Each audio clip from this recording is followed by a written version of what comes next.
On today's episode, I am so excited to be joined by one of our clients, one of my good friends, Ryann Dowdy. I'm going to tell you a little bit about Ryann, and then we're going to dive into a really helpful episode around how to nurture the leads you're getting from your podcast interviews using the power of social media. So, sales expert Ryann Dowdy helps 7 and 8 figure CEOs generate daily sales on demand without more of their time by building and training high performing sales teams. Ryann is passionate about helping successful business owners take back control of the revenue in their business, their time, and their freedom by building a profitable sales team.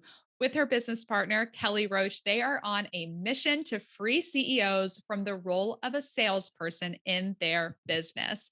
Ryann, welcome to Monetize the Mic. I'm so excited to have you on the show. Awesome. Well, thanks, Jess. I'm excited to be here.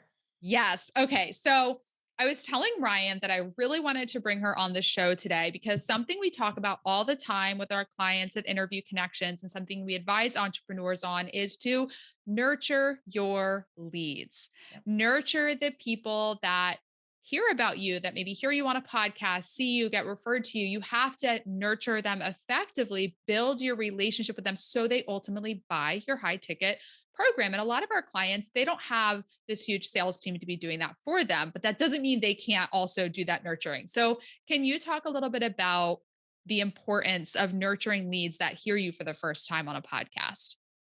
Yeah, well, thanks. And I love this topic, Jess. It's one of my favorites because I think it's one of the biggest missed opportunities in sales organizations across the world. It's not just for like smaller businesses that don't have sales teams. I think we fall victim to this even when we do have sales teams, right? Where we're so focused on new that we forget about the importance of that long-term nurture. So the data now tells us that it can take somewhere between 30 and 50 touches before somebody is actually paying attention to you. And like before you freak out that you're like, I had to do what? Like touches can exist in a lot of different ways. But if someone's first exposure to you is on a podcast, right? And then they go follow you on social media, or if you're connecting with the host, right? Like if that's their first engagement with you, they're going to need to see more of you before they start to pay attention. And it's not because you're not amazing. It's not because you're not great at what you do. It's just we are so inundated with messages today. Like, and I use the word messages loosely. Like we're talking email, DMs, notifications. I mean, it's crazy town, right? Like how often we ding in a day. And so it's just hard. And our brain has to decide, what am I going to pay attention to? And it's going to be drawn to something it sees over and over and over again. So our job as business owners is to make sure that somebody sees us over and over and over again to create familiarity, to create curiosity, and ultimately lead to a sale. That's ultimately the point of the long-term nurture. Absolutely. And before we go any further with tactical tips, I want to make sure our audience can get to know you a little bit because you are incredible. You have an amazing background in business and sales. So, can you just share a little bit about like your background in sales and the business you have now? Because right now, like your business is helping right business Mhm, owners and 7 and 8 figure CEOs, build up their sales team. So, give us a mhm. little overview of you and your business. Yeah. So I actually started my career in sales. Gosh, it's like 17, 18 years ago now at this point. And total accident, like never meant to get into sales. I was young and I was like, "Ooh, that sounds fun." And it was a job at a radio station. I was like, "That's amazing." And just found that I naturally, just intuitively was good at sales. I was good at connecting. I was good at problem solving. So I grew up selling advertising, eventually got into management and what they call sales enablement in the corporate world, which was training sales teams, right? And just really found a passion for helping create sales organizations and helping train because there's so many misconceptions around sales, right? Like, oh, you're a born salesman. We've all heard that before, right? Like, oh, you're just a born salesman, or oh, I'm an introvert, or oh, like there's all the reasons why we think we can't be good at sales. But I think that sales is 100% a skill that can be taught. And it's a skill that can be learned, and it's not specific to a personality type or any of those things. Um, but it is something that can be learned. And I fell in love with that concept. So I spent a lot of time in my career there. My first business, I worked with brand new female entrepreneurs, many people exiting the corporate space, and then ultimately have spent the past year building an organization called Social Sellers Academy in partnership with Kelly Roach. And actually how that happened, Jess, is Kelly's business exploded in was it 2020? It exploded, and she Mhm. hired like 6 or 7 salespeople at one time, and she didn't have the bandwidth to train them. And so I was a client, and she knew that was my background, so she actually brought me in as a consultant to train her sales team. And then people kind of kept asking, like, talk to me about the sales team. What are you guys doing? Who's training your people? And I joke a lot that it was like a hot seat coaching call and a handful of Google documents that Social Sellers Academy was born. And so we married kind of my methodology with Kelly's methodology, came up with a system we call daily sales on demand, and we work with CEOs teams. So very specifically, the salesperson in your business is who we work with, and we really focus on developing sales mastery. So we train live 5 days a week. We do a lot of role playing, and it's a lot of fun. It's cool to work with both CEOs and their teams on bringing that sales process to life.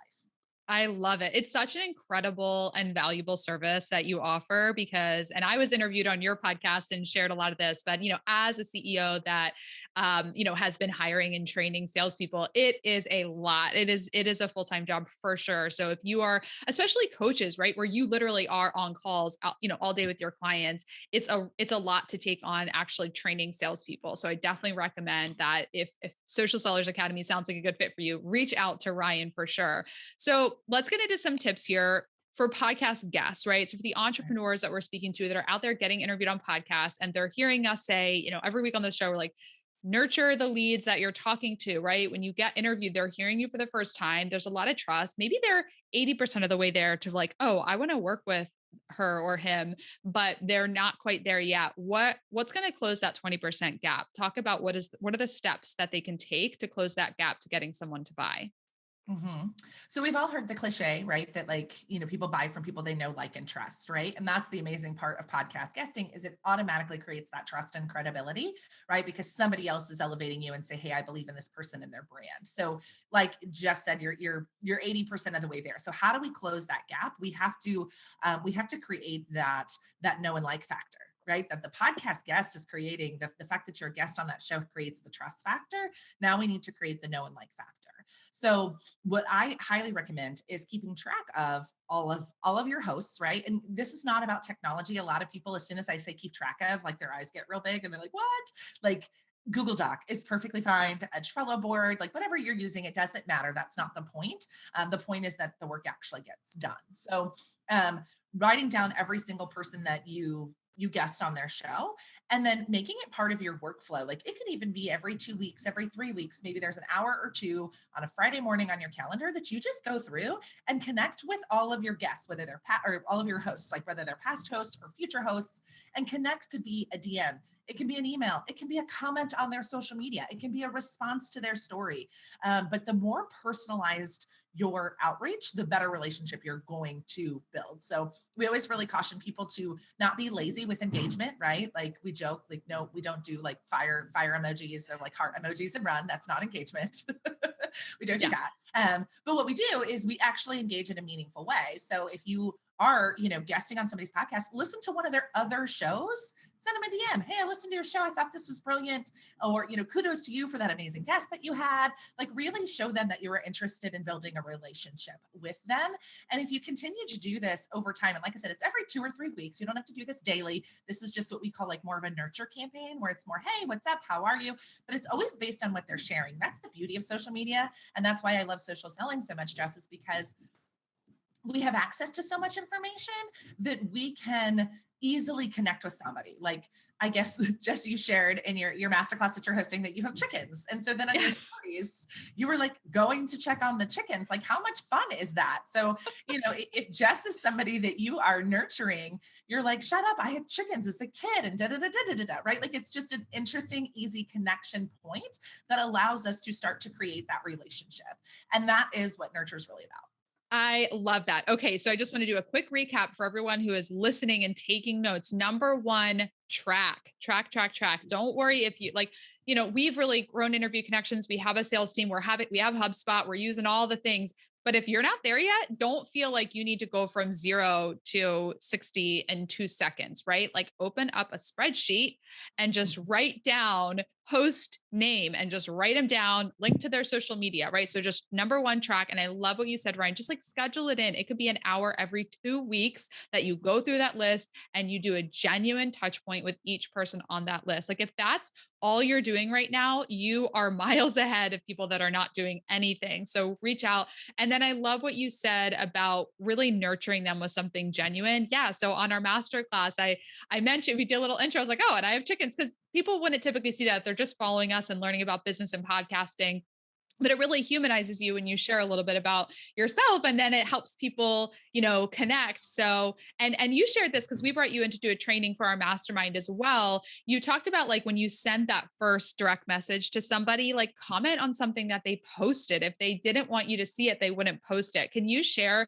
if people are like, how do I do that first direct message? Maybe I haven't been a guest on the show yet. We don't really know each other yet. How do they open up and engage in a conversation that's genuine? So, there's two things about engagement that are really important. Everybody's favorite word is their name, and everybody's favorite topic is themselves. And Yes. those two things will serve you very well. And I don't mean this because some of you are like, wait, that's not true about me. It is, but it's just human nature. It's just who we are. There's nothing wrong with you or the person on the other end of the social media exchange. But I always want things to go through that lens, right? First of all, am I using their name? So we always joke like there's no hey girl messages in our world. Like we don't do that.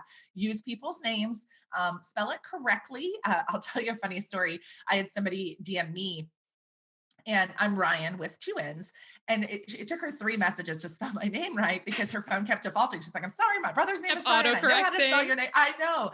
But I'm like, you think I paid attention to that message? Because she like actually tried 3 times to spell my name correctly. And it was that Amazing. meaningful to her to have that conversation. So, use their name, use it, spell it correctly. And even simple things like obviously Jess is Jessica, but Jess, when she introduces herself, typically introduces herself as Jess, right? So even if you Mhm. notice those small things about someone that like, hey, Jessica, is instantly screams stranger, whereas hey, Yeah. Jess creates familiarity, And right? I tell people that, right? When they're like, what do you go by? I'm like, honestly, like a lot of times professionally, I'll say Jessica, but my friends call me Jess. So you call me Jess, I'm going to instantly feel more connected with you.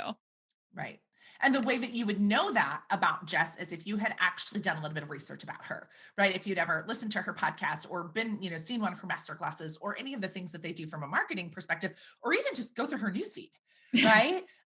Like you see that people talk, they call her Jess, like her friends in her Mhm. comments. So that's the perfect example of like, how can we create that familiarity? So that I always like to find that connection there. And then the first thing out of your mouth needs, or, in the message, the first thing that you type needs to be about them. And there's a common misconception that's like, well, I have to build credibility right away, right? So I have to tell you, my name is Ryan and I'm a sales expert and all this other stuff.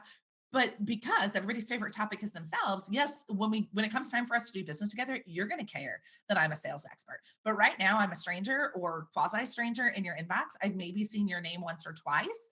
So I always like to make it about them, right? Like, what can I say about them? Like you said, just what have they shared recently on social media? What have they done in a podcast? Even visiting their website. Like, I just recently read a bio of a woman on her website, and she's a woman that I know in real life. I met her networking, and I was following up on her with something.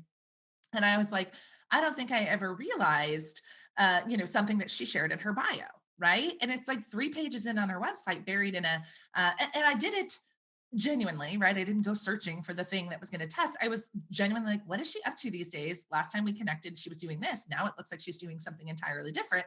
Let me go look at her website. And then, of course, I read her bio and I found out something about her that I didn't realize in our previous engagements, right? So I was like, hey, I was just on your website and I saw in your bio you did this. Like, that's amazing, right? So finding that opportunity to connect and really tell them that I spent more than like a cursory glance at your stuff. And please don't get lost in like, you have to spend 20 minutes doing a deep dive into everybody. It took me probably about 2 minutes to look at her page, figure out what I thought she was doing isn't what she's doing right now, go to her website and read her bio. It was not a lot of time, but it instantly gave me a reason to connect and made it about her instead of making it about me. Yes, absolutely. This is such good advice. So, and this is incredibly important too for podcast guests, because the hosts are spending so much time asking you about you, they're featuring you. Like when you're the guest expert, it's all about you and your expertise. So as the guest, if you can really be intentional about learning who the host is, they will really feel that, because I hear this, like I'm in the podcast community. A lot of hosts are like, they spend so much time and resources and money featuring other people and they love it, but they're like, when somebody features them, they value it so much. Right. Mhm. So it's so important. I remember I was social selling somebody and I saw that they had posted, a first day of school photo. And I was like, oh, that's such a cute photo. Like, I just got my kids on the school bus too. Like, how are things going now that your house is a little quieter? Like, it was a genuine interaction and it opened up a much more fruitful conversation than if I was just like talking shop all. Mhm. And that's why I do really love social selling because it allows us to marry that personal. And so somebody asked me this question recently, Jess, if I'm doing long-term nurture, how do I know when to when to be business and when to be personal? Mhm. I always recommend like bouncing back and forth between Yes. the two, Yep. right?